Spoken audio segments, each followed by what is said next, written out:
అన్యాయం ఎంత శక్తివంతమైందైనా అది చివరకు ధర్మం ముందు నిలవగలదా? అన్యాయంగా సీతను అపహరించిన రావణ గర్వం నశిస్తుందా? రాక్షసరాజు రావణుడి దశముఖాలు కూలిపోతాయా? ధర్మ సంరక్షకుడు రాముడి శౌర్యం ఎలా ఎదుర్కొంది?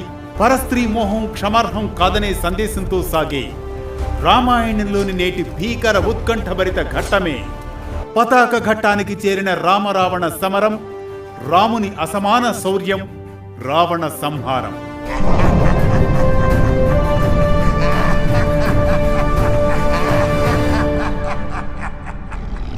అనగనగా అది త్రేతాయుగంలోని రామరావణ యుద్ధం అప్రతిహతంగా సాగుతున్న సమయం. వానరులారా, ఇక మీరెవ్వరూ యుద్ధం చేయకండి, అలా నిలబడి చూస్తూ ఉండండి. రాముడో రావణుడో తేలిపోవాలి అంటాడు రాముడు. ఇది నిన్నటి వరకు జరిగిన కథనం. ఇంద్రుడు పంపిన ఈ రథమెక్కాక ఎందుకో నాలో విపరీతమైన ఆనందం కలుగుతోంది. లక్ష్మణుడు పునరుత్తేజితుడయ్యాడు. అన్ని అస్త్రశస్త్రాలు నాకు చక్కగా జ్ఞాపకం వస్తున్నాయి. ఉత్సాహం పొటమరిస్తోంది అనుకుంటాడు రాముడు. ఇలా అనుకుంటూనే రాముడు వేసిన బాణాలను రావణుడు ఎదుర్కోలేక తట్టుకోలేకపోతాడు. ఆ సమయంలో రావణుడు ఆగ్రహంతో పాశుపతాస్త్రాన్ని సంధిస్తాడు. ఆ బాణం ఆకాశాన్ని చీల్చుకుంటూ అగ్ని జ్వాలలతో రాముడి వైపు దూసుకువస్తూ ఉంటుంది.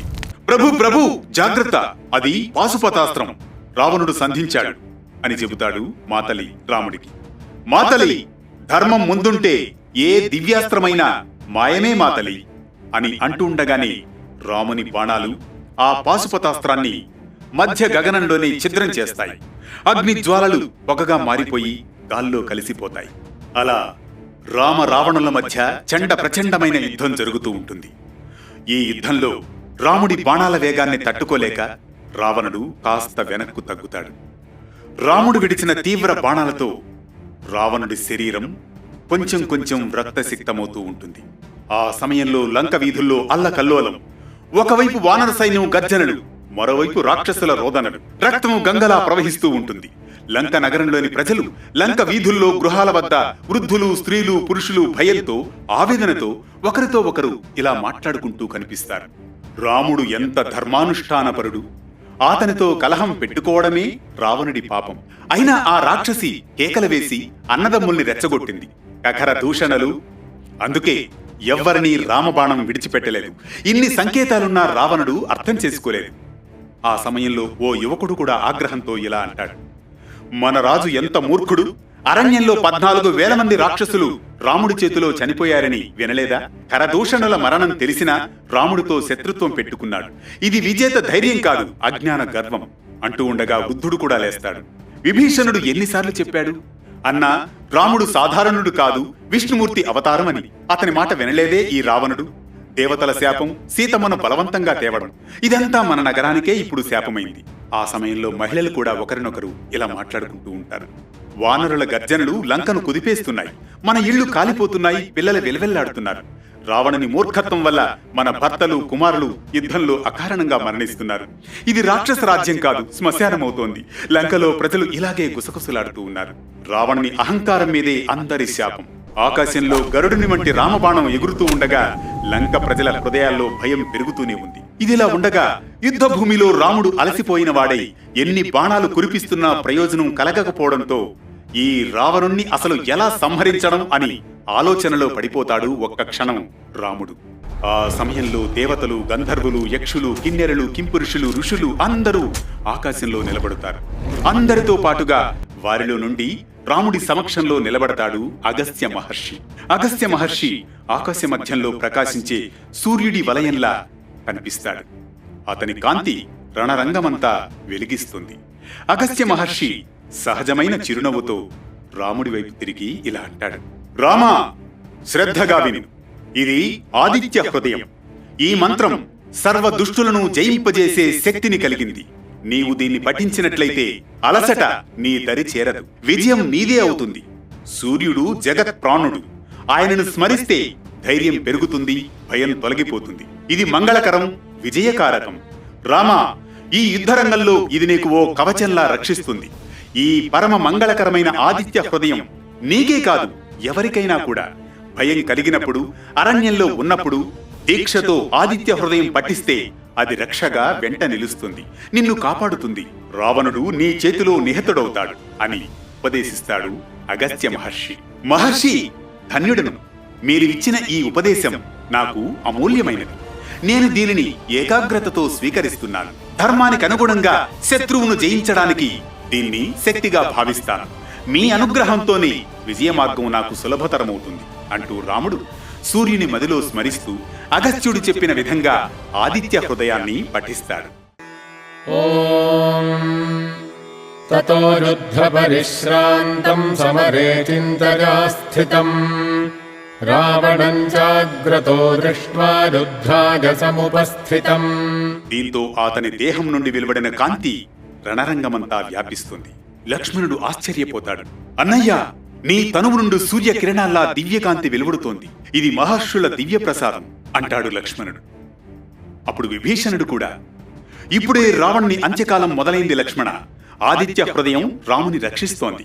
ఆ సమయంలో రావణుడు నల్లటి అశ్వాలతో ఉన్న రథం మీద యుద్ధభూమికి తీవ్రమైన వేగంతో తరలి వస్తాడు. ఆగ్రహంతో దూరంలో రాముడి కాంతి చూసిన రావణుడు రగిలిపోతాడు. ఏమిటిది రామా? నీ తనువు నుండి అగ్ని సూర్యకాంతి వెలువడుతోంది. ఇంకా ఎంత మంత్రబలం వాడతావు రామా? ఏదైనా సరే ఈ రోజుతో నీ అంతం జరుగుతుంది. రావణ, ధర్మాన్ని ధిక్కరించిన వాడు ఎప్పుడూ నిలబడడు. సూర్యకాంతి వలె ప్రకాశించే ఈ బాణం నీ జీవితాంతానికి దారితీస్తుంది. జ్యోతిర్గణాధిపతి దినకరుడు శత్రుఘ్నుడు అయిన ఆదిత్యునికి నమస్కరిస్తాడు రాముడు. ధనుస్సు ధరించి రావణ సంహారానికి దీక్ష పూనుతాడు రాముడు. రావణుని సారథి మళ్లీ రథాన్ని రాముని ముందుకు తీసుకువస్తాడు. సకలాయుధ సంపన్నమై ఒక గంధర్వ నగరంలా ఉన్న ఈ రథం అప్రదక్షిణంగా వచ్చింది. ఇక రావణుని మరణం తప్పదని గ్రహించిన రాముడు తన రథాన్ని ప్రదక్షిణ మార్గంలో పోనిమ్మని తన సారథి మాతలికి చెబుతాడు. సర్వశక్తులను ఒడ్డి రాముడు రావణుడు శరవర్షాన్ని కురిపిస్తారు. వారి బాణాలు ఆకాశాన్ని కప్పేస్తాయి. ఆ సందర్భంలో రామ రావణ యుద్ధానికి సాటిగాని మరో పోలికగాని లేదని దేవగణాలు ఘోషిస్తాయి. వారి రథాలు యుద్ధరంగమంతా కలియదిరుగుతాయి. ఆ సమయంలో ఆకాశంలో దేవతలు, యక్షులు, కిన్నెరలు, కింపురుషులు, మహర్షులు, బ్రహ్మర్షులు అందరూ నిలబడతారు. రాముడు ఈ యుద్ధంలో విజయుడు కావాలి, రావణ సంహారం చేయాలని స్వస్తివాచకం ఇలా పలుకుతారు. ఆ సమయంలో రావణుడు యుద్ధభూమిలోకి వచ్చి నిలబడుతున్న సమయంలో ఆకాశం నుండి రక్తవర్షం కురుస్తుంది. అదే సమయంలో మండలాకారంలో గాలులు వీస్తాయి. భూమి ఒక్కసారిగా కంపిస్తుంది. ఆకాశంలో మేఘాలు లేకుండానే రాక్షస సైన్యంపై పిడుగులు పడుతాయి. అమాంతంగా ఒక తోకచుక్క రావణుని రథం మీద పడుతుంది. రాక్షసులు తమ ఆయుధాలను ప్రయోగిద్దామనుకుంటే తమ చేతులు ఎవరో పట్టుకున్నట్లు ఆగిపోతూ ఉంటాయి. క్రూరమైన మృగాలు రావణుని ముఖాన్ని చూస్తూ పెద్దగా అరుస్తుంటాయి. రాముడు రావణుడు ప్రయోగిస్తున్న బాణాలకు ఆకాశం చీకటైపోతుంది. ఆకాశంలో గుద్దుకుంటున్న బాణముల మెరుపులు కనిపిస్తాయి. రావణుడు కొన్ని బాణాలను రాముడి రథం యొక్క ధ్వజం మీదకు ప్రయోగిస్తాడు. ఆ రథం యొక్క శక్తి చేత రావణుడు వేసిన బాణాలు నిర్వీర్యమైపోతాయి. ఆ తర్వాత రాముడు వేసిన బాణాలకు రావణుడి ధ్వజం విరిగిపోయి నేల మీద పడిపోతుంది. ఆ సందర్భంలో వారు చేస్తున్న యుద్ధానికి సముద్రాలు క్షోభిస్తాయి. నదులు గట్లు దాటి ప్రవహిస్తాయి. భూమి కదిలిపోతుంది. సూర్యమండలమంతా ధూమంతో ఆవహించబడుతుంది. బ్రహ్మాండంలో ఉన్న అన్ని సర్వభూతాలు కలత చెందుతాయి. గగనం గగనాకారం సాగరం సాగరోపమం రామరావణ యోర్యుద్ధం రామరావణ యోరివ. ఆ భయంకరమైన యుద్ధం ఆకాశానికి ఆకాశమే పోలికగా, సముద్రానికి సముద్రమే పోలికగా, రామరావణ యుద్ధానికి రామరావణ యుద్ధమే పోలికగా సాగుతుంది. అప్పుడు రాముడు విషంతో కూడిన సర్పం వంటి బాణాలను తీసి వింటినారికి సంధించి గురి చూసి విడిచిపెడతాడు. ఆ బాణం తగలగానే రావణుడి ఒక శిరస్సు తెగిపోయి భూమి మీద పడిపోతుంది. ఆ శిరస్సు అలా పడిపోగానే మళ్లీ ఒక కొత్త శిరస్సు మొలకెత్తుతుంది. మరో బాణంతో మరో శిరస్సును రాముడు కూలుస్తాడు. అది కూడా మొదటి దానిలాగే కింద పడిపోతుంది. కానీ మళ్లీ కొత్త శిరస్సు ఆవిర్భవిస్తుంది. రావణుని శిరస్సుల్ని కూలుస్తూనే ఉంటాడు. ఆ సమయంలో రాముడు ఇలా అనుకుంటాడు, ఈ బాణంతోనే కదా మారీచుణ్ణి, కరుణ్ణి, దూషణుణ్ణి, వాల్ని సంహరించాను. ఈ బాణానికి ఎదురులేదు కదా. ఈ బాణంతో ఇప్పటికీ 100 శిరస్సులను భూమి మీద పడేశాను. కానీ ఈ బాణం రావణుని పూర్తిగా సంహరించలేకపోతుంది అంటూ మదన పడతాడు. ఈ విధంగా రాముడు రావణుని మధ్య యుద్ధం 7 రాత్రులు 7 పగళ్లు ఒక్క క్షణం కూడా విరామం లేకుండా సాగుతూనే ఉంటుంది. రావణుడు యుద్ధరంగంలో సింహంలా గర్జిస్తూ రామునిపై విసురుతున్న బాణాలు గగనాన్ని నింపుతూ ఉంటాయి. రాముడు సమాధానంగా తన ధనుష్కం నుండి శరాలు వదులుతూనే ఉంటాడు. ఆ సమయంలో విభీషణుడు రాముని పక్కన వచ్చి ఇలా చెబుతాడు: రాఘవ, వినండి. నా అన్నయ్య రావణుడు అత్యంత శక్తిమంతుడు. అతని వద్ద ఎన్నో దివ్యాస్త్రాలున్నాయి. అతన్ని నేరుగా సమరంలో జయించడం కష్టమే. అయితే ఒక్క రహస్యం మాత్రం మీకు చెబుతున్నాను. రావణుడి రథం అతనికి ప్రాణప్రతిష్ఠ లాంటిది. ఆ రథానికి 4 అద్భుత అశ్వాలు, అవి గాలికి సమానంగా పరుగెడతాయి. రథానికి ఉండే ధ్వజం అతనికి మహాబలాన్నిస్తుంది. రథసారథి మహోదరుడు యుద్ధ కళలో అగ్రగణ్యుడు. రాఘవ, ముందుగా ఆ అశ్వాలను బాణాలతో హతమార్చు. ఆ తర్వాత ధ్వజాన్ని నేల కొరిగించు, సారథిని సంహరించు. అలా చేస్తే రావణుడి బలం తగ్గిపోతుంది. అప్పుడు అతనిపై మీ అజేయమైన బాణాలు గుండెల్లో పడి అతన్ని జయిస్తాయి. ధన్యుడిన విభీషణ, నువ్వు చెప్పినది సత్యం. సమరశాస్త్రం తెలిసినవాడు యుద్ధంలో ముందుగా శత్రువుని ఆధారాలను ధ్వంసం చేస్తాడని విన్నాను. ఇప్పుడే నీ సూచన ప్రకారం అలా చేస్తానంటూ ఒక్కటొక్కటిగా హతమారుస్తూ విజృంభిస్తాడు రాముడు. ఆకాశంలో దేవతలు, ఋషులు యుద్ధాన్ని ఆమూలాగ్రం గమనిస్తూ ఉంటారు ఉత్కంఠతో. అప్పుడు మాతలి, రామ, 7 రాత్రులు 7 పగళ్ల నుండి నిరంతరాయంగా యుద్ధం చేస్తూనే ఉన్నారు. దేవతలందరూ రావణ సంహార ముహూర్తాన్ని నిర్ణయించిన సమయం ఆసన్నమైపోయింది. అగస్త్యుడి ఇచ్చిన దివ్యమైన బ్రహ్మాస్త్రం మీ బాణ తోణీరంలో ఉంది. దాన్ని బయటకు తీసి అభిమంత్రించి విడిచిపెట్టు అనగానే రాముడు ఆ బ్రహ్మాస్త్రాన్ని అభిమంత్రించేసరికి భూమి ఒక్కసారిగా కంపిస్తుంది. ఆ బాణాన్ని వింటినారికి తగిలించి చెవి వరకు లాగి పరమాత్ముని స్తోత్రం చేస్తూ శత్రువు పరిహరింపబడాలని కోరుకుంటూ ఒక్కసారిగా అలా విడిచిపెడతాడు బ్రహ్మాస్త్రాన్ని రాముడు. అంతే, ఆ బాణం ఒక్క క్షణంలో భయంకరమైన ధ్వని చేస్తూ లోకాలన్నింటినీ క్షోభింపజేస్తూ ఇంతకాలం ఏ రావణుడు లోకములన్నింటినీ పీడించాడో ఆ రావణుడి గుండెల్ని బద్దలు చేస్తూ రావణుడి వక్షస్థలం నుండి చీల్చుకు వెళుతుంది. ఆ క్షణం రావణుడి చేతిలో ఉన్న ధనుస్సు, ఆయుధాలు అన్నీ కింద పడిపోతాయి. ఓ పర్వతంలా ఒక్కసారిగా ఒక్క ఉదుటున అలాగే నేలన కుప్పకూలిపోతాడు రావణాసురుడు. రావణాసురుడు సంహరించబడ్డాడు. రణరంగం నిశ్శబ్దమైపోయింది. వానర సైన్యం గర్జనలు ఆకాశాన్ని కంపింపజేశాయి. దీంతో ఆకాశంలో దేవదుందుబులు మారుమ్రోగుతాయి. ఆ సమయంలో దేవతలు జయ జయ ధ్వానాలు పలుకుతారు. జయము జయము, ధర్మ రక్షకుడైన రామచంద్రునికి జయము జయము, అధర్మాన్ని నిర్మూలించిన విజయానికి జయము జయము, రావణాసురుని అహంకారం నశించింది, ఇది లోకానికి మంగళం అంటూ దేవతలు హర్షిస్తారు.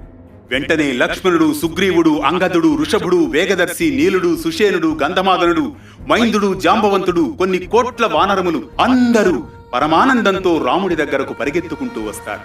అందరూ రాముడి పాదాల మీద పడిపోయి ఆనందంలో జై శ్రీరామ, జై శ్రీరామ అంటూ ఆయనను స్పర్శిస్తూ కీర్తిస్తూ పరవశించిపోతారు. హనుమంతుడు ఆనందంతో నాట్యం చేస్తాడు. ఆకాశంలో దేవతలు రాముని పరాక్రమానికి పొంగిపోయి ఆశీర్వదిస్తారు. రామాయణం మనకిచ్చే సందేశం ఇదే: సత్యం, ధర్మం, కర్తవ్య దీక్షతో ముందుకు సాగాలని. పితృవాక్య పరిపాలన, కుటుంబ బంధాలు, స్నేహ విలువలు, స్త్రీ రక్షణ, గౌరవం, ప్రజాధర్మం లాంటి విలువలతో మన జీవితాలు సాగించాలని. అలాగే అహంకారం, పరస్త్రీ వ్యామోహం వినాశనానికే దారితీస్తుందని గుర్తు చేస్తుంది రామాయణం. సమాజంలో శాంతి, సత్యం నిలవడానికి రామాయణమే మనకు శాశ్వత మార్గదర్శి. రామాయణం కేవలం ఒక పురాణం మాత్రమే కాదు, మనలో దాగిన సందేహాలకు సజీవ జీవన సందేశాలు. రేపటి తదుపరి విశిష్టమైన ఘట్టంతో కలుసుకునేంత వరకు కొనసాగుతూనే ఉందాం వేటు న్యూస్తో.